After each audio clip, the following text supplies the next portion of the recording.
to Birmingham Today, a public affairs show, and excuse my voice. This past week, I just been ripping and running, being out in the weather, and with the weather being hot and cold and hot, like, I kind of lost my voice. But I'm doing good, feeling good, and so the show still must go on. Yes, sir. But that voice that you hear right there is my special guest. It's Quincy Moore, also known as Q the Barber, owner of Concierge Mobile Barber, and Business in the Cut TV, which is a podcast. And you do a lot of stuff in the community. I've been, I met you years ago. We did a Steve Harvey turkey giveaway. Right. At your barbershop, which was downtown Birmingham at the time. I think you moved locations since then. Yeah, I have. Right. But recently, I ran into you at a screening of a TV show that's on Amazon called Five Little Penguins. And shout out to Five Little Penguins. Yeah, Rabbits. Vontae Ramsey. Yeah, man. Shout out to Vontae Ramsey, man. Yeah, man. And we were sitting there just chopping it up and just talking, and you were telling me all the stuff that you do in the community, man. And I was like, I got to have you come on this show and just really talk about it. Because, I really wanted to use this platform to really highlight the good things that are happening in Birmingham. There's a lot of good things happening. I know a lot of times we hear all the negative stuff. You may watch the news or you hear stories, you watch stuff on Facebook. Right. You read the news stories, you're just like, wow, But that's only highlighting maybe like a small portion of like what's really happening in the city.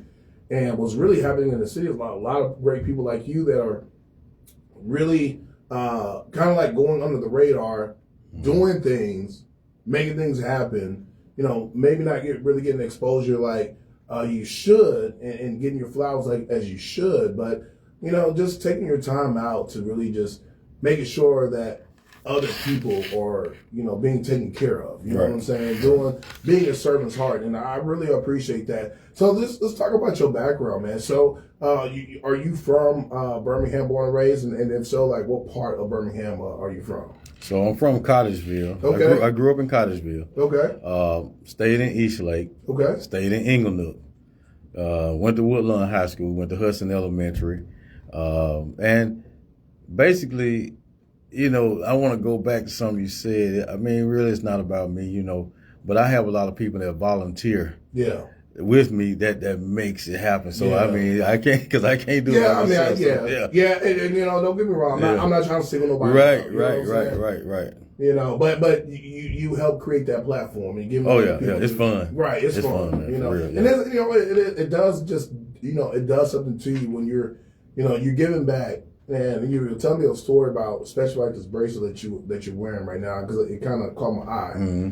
And you were telling me how someone gave it to you because you were doing something out in the community. We was in Lynn Park. Mm-hmm. It was me and about 5 other barbers. They had an event out there that they do, I guess, every year, and they asked me to come, help cut hair, and I was like, no problem. Yeah. So I was cutting this guy's hair. And he was an older white gentleman, man. So he was like, man, you know what? I want to give you something. I was like, okay. So he gave me the bracelet, and he was like, man, I prayed over it already. Wow. Yeah. So man, it was pretty cool, man. So I've been. Yeah. The tiger's eyes. Oh, really? Oh, yeah. See, I didn't even know about the tiger's eyes. Like I said, he gave me the bracelet and I put it on. He was like, man, I prayed over it. So I was like, okay, appreciate it. And I just had it on. Yeah. You like the second person to notice, for real. Well, it has some really good aura around it, too. Right, so, right. I mean, that's good that you have it on. But let's go to the beginning. Like, being a barber, was that something that was in your future when you were growing up? Or did you have no? No. Like I said, I grew up in Cottageville. Yeah. I grew up in the times, to be honest with you, when it was a bad time, like drug era and all that stuff. Oh yeah. Drugs hit 85. We had some good times in Cottageville, some bad times. Grew up, we kind of we were kind of less fortunate, kind of.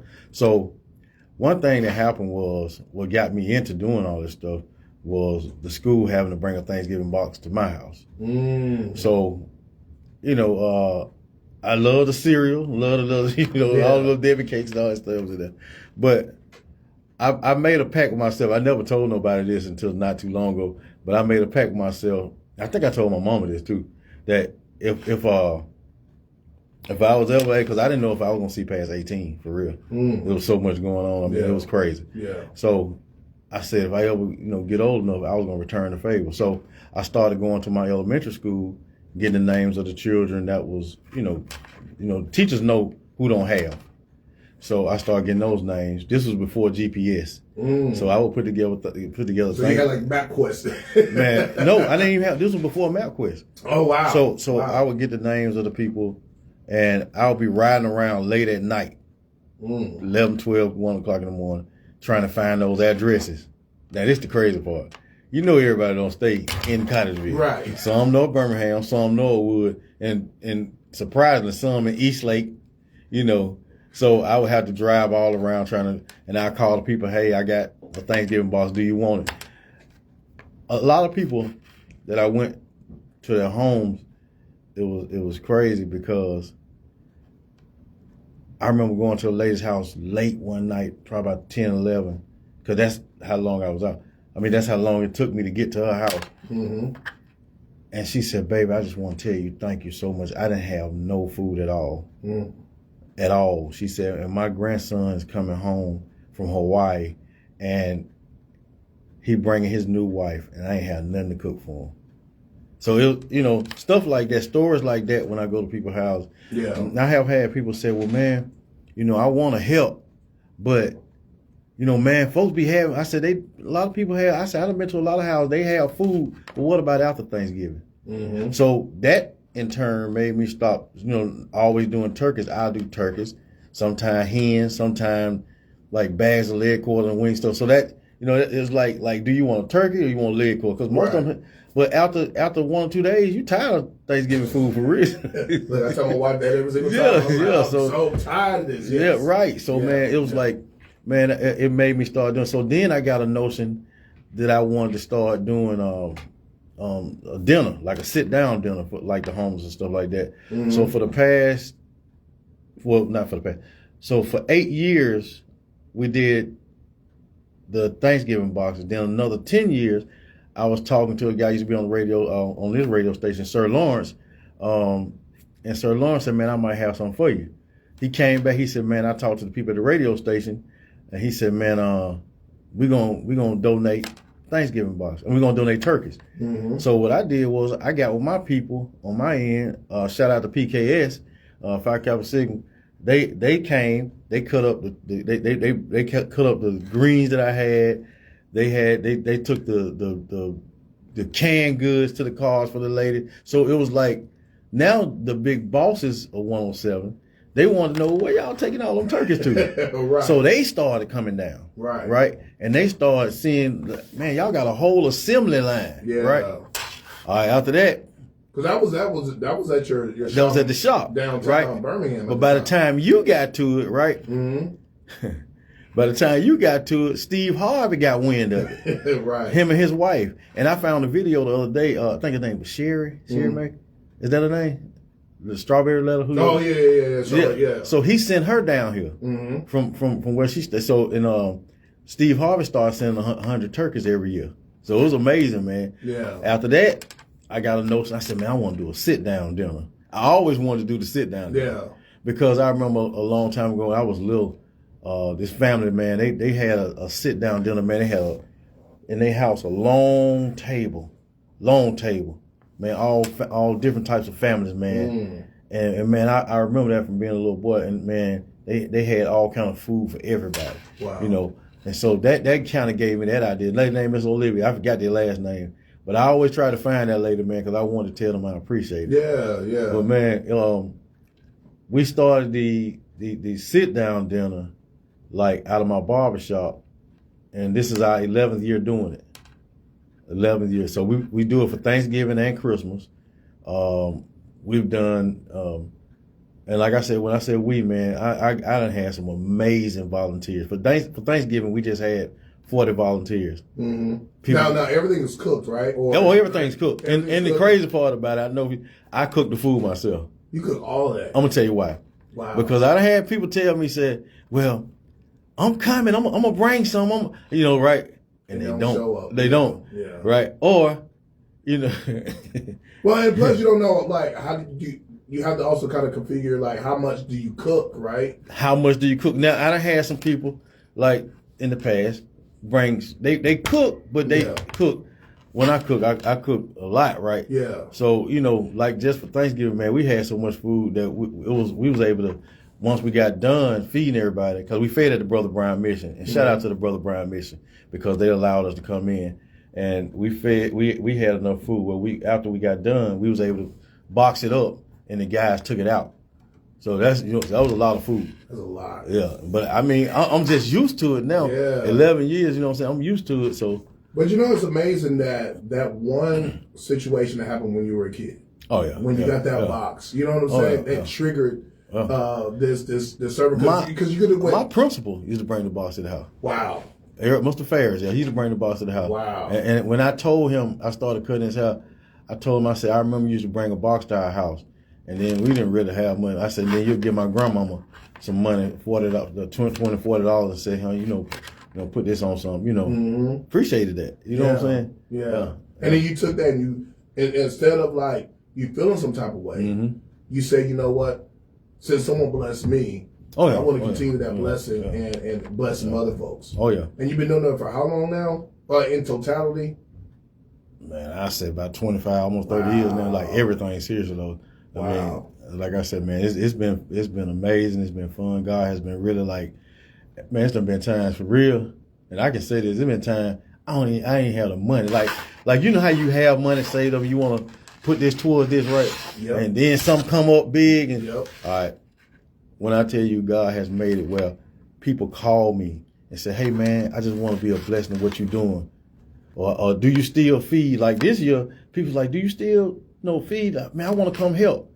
So what I found out was you have some people that have the money, but they don't have the time. Right. Then you have some people that have the time, but they don't have the money. So the ones that have the money don't have the time, they put towards what you got going on, right? Because they know you're solid. But the ones who don't have the money and they have the time, they come volunteer and donate. But so what we did, we created like one thing I wanted to see, and it really, really happened this year. The end part of it was I have always made it to where when the men come in, they set everything up, right?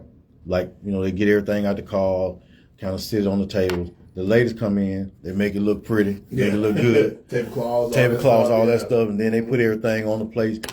But I ask people to bring your children, right? So when they bring the children, now the children is the one going out and serving, making sure the people, but we have a conversation with the children beforehand. Hey, listen, this is why we're doing this. It's not a playing matter, you know what I'm saying? But make the people feel comfortable, right? So the children take it to the table. Once they take it to the table, they say, well, hey, do you need anything else? Or can I get you some napkin? Can I get, you know what I'm saying? We have desserts, all that stuff. So we make sure, and I have had people say, well, you don't get them people all that food?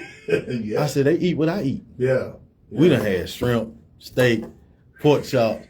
Only thing we had is lobster and oxtails. We done had neck bone. Oh, we done whatever I eat or whatever you eat, that's what they eat. Wow. You know what I'm saying? Now, you say you cook all this, so that means your day starts early in the morning. Or you do? Nope, I'm going to tell you how. Okay. So,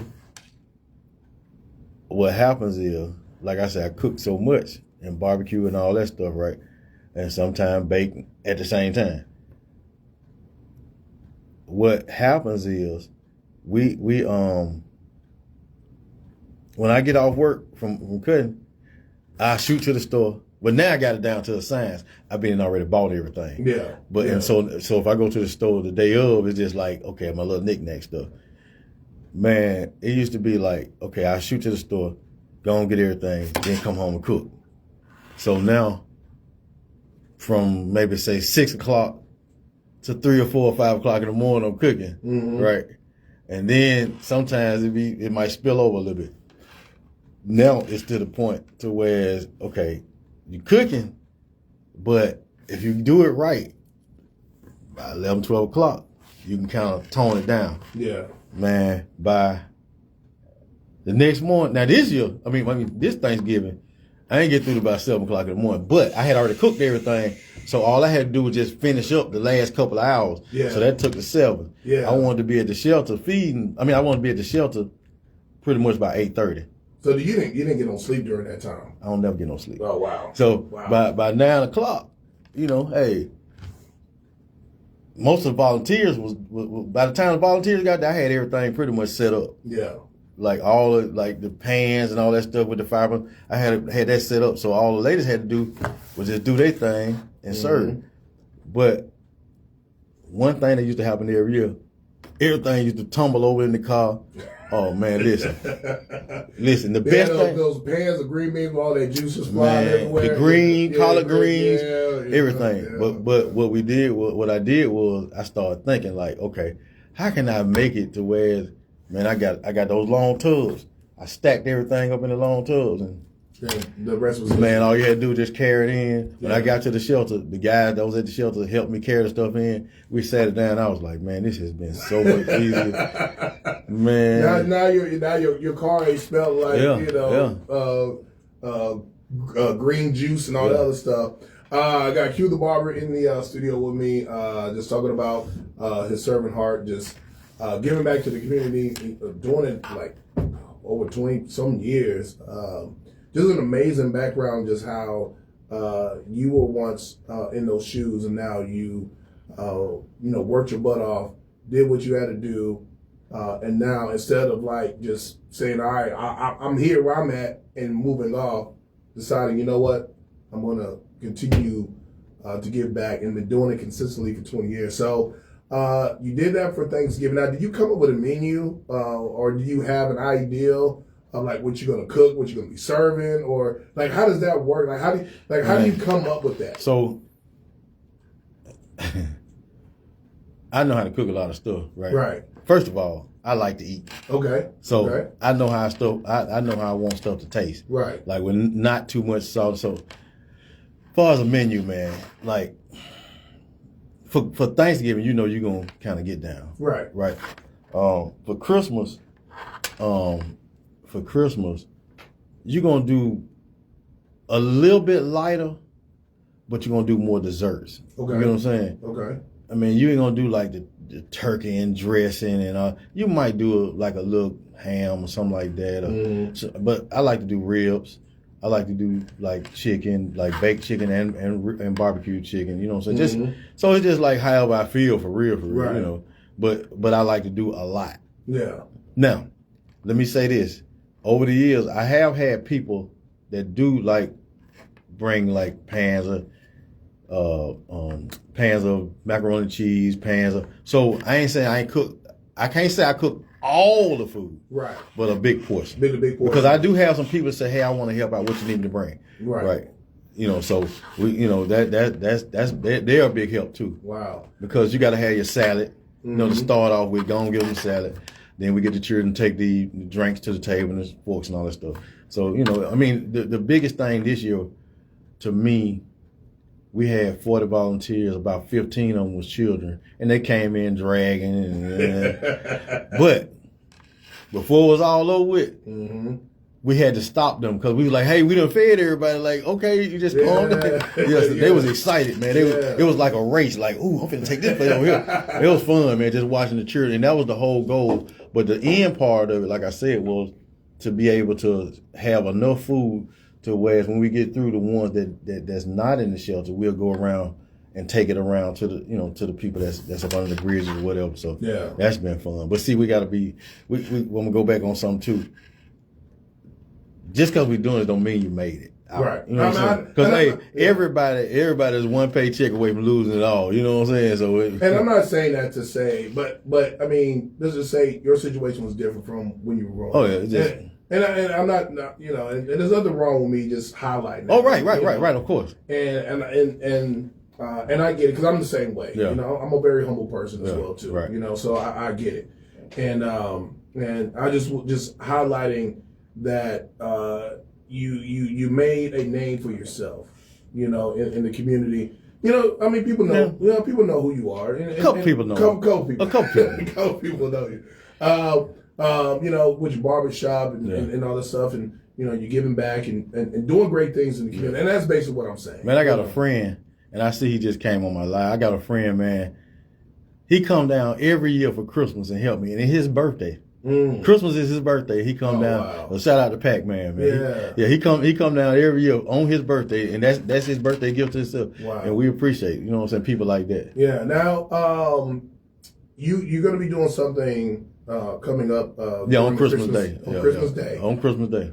So what are you going to be doing on Christmas Day? So I want to say something too. So we have about 5 or 6 sponsors that say, hey, I want to be a part of what you got going on.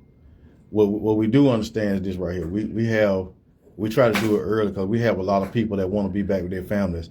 One thing I'll never understand is why people on Christmas and Thanksgiving or a holiday, they always feed at 3 and 4 o'clock in the evening. I don't understand. Yeah. I'm hungry now.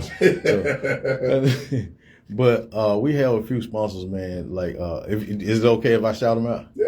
Okay, like Green Acres Cafe, I'm sorry, downtown in Ensley. AEG Entertainment.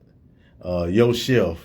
Oh my gosh. Yeah. And also, man, Bob Nesbitt, he owns the hotel in the Crossplex, the Comfort Inn. He sponsors for Christmas. Yeah. And we have a man named Jim and Odom. They help out. So, man, we got some good people that just say, hey, I just want to be a part of what you got going on. Man, listen, $10, $25. I don't ask nobody for no money. I never have.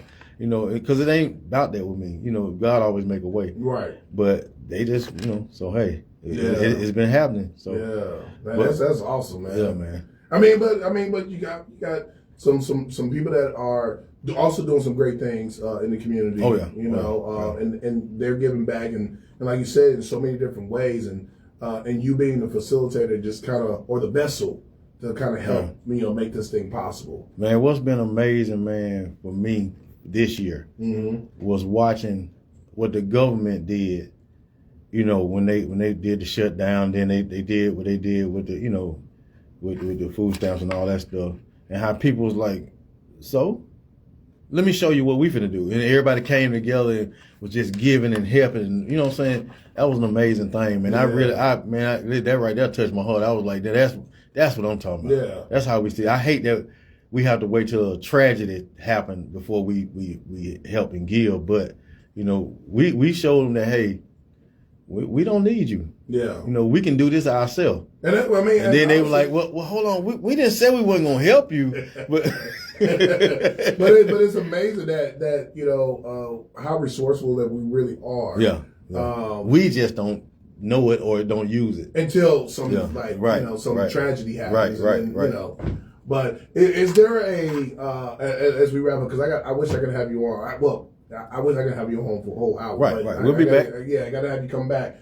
But as we close out, is there one memorable story that today still touches you, that you remember when you as many years as you've been doing this, that you remember that, man, that made me smile. Man, one time, if I had to say, that's so many, but one time, and the only reason I know this is because I know what I bought. Right? One time out of the barbershop, we fed 300 people. Wow. I ain't saying that one time, but I know how many boxes I bought. Yeah. You know what I'm saying? To-go boxes. And so, they sat and they ate and then they took boxes with them, right? But I was able to calculate how many. We fed 300 people. It was crazy. It was crazy. I was like, wow. Yeah. So, and the numbers fluctuate every year, different numbers, so it's cool. But, and then you got more people feeding now, that's so shout out to them too. Yeah. But man, it's been pretty cool, man. I'll never stop doing it. Yeah. No. Now, you're feeding on Christmas Day. Where are you going to be feeding people? So we're gonna be feeding, tomorrow I'll be cutting hair, donating haircuts at Faith Chapel, Care Center on 2nd Avenue. That's 921. So this address is the event center at 923, right next door to the Care Center. Okay. And Thursday I'll be donating haircuts at Smithfield Community Center for the Housing Authority. Okay. Yeah. So but on Christmas Day we will be at 923 2nd Avenue North. downtown before you get to Platinum. Oh, okay. Yeah. Oh, I know exactly. Okay. Yeah, so if anybody wants to like help donate or maybe, they want to come volunteer, or whatever, how they get in contact with you? Man, they can call me at 205-249-7279. Everybody got my number, so it don't matter. I love it. Well, hey, Q, man, I really appreciate you being here on Birmingham Today, just telling your story, your servant's heart and your just the story about you wanting to give back and continue to give back as many years as you've been doing. And I really appreciate you being here on Birmingham Today. Man, I appreciate it, man. We shout you out too, man. Thank you, man. I appreciate it, man. Most definitely. Perfect. Man. Well, Hott's calling me. Hey, Auntie, I'm going to call you right back, okay?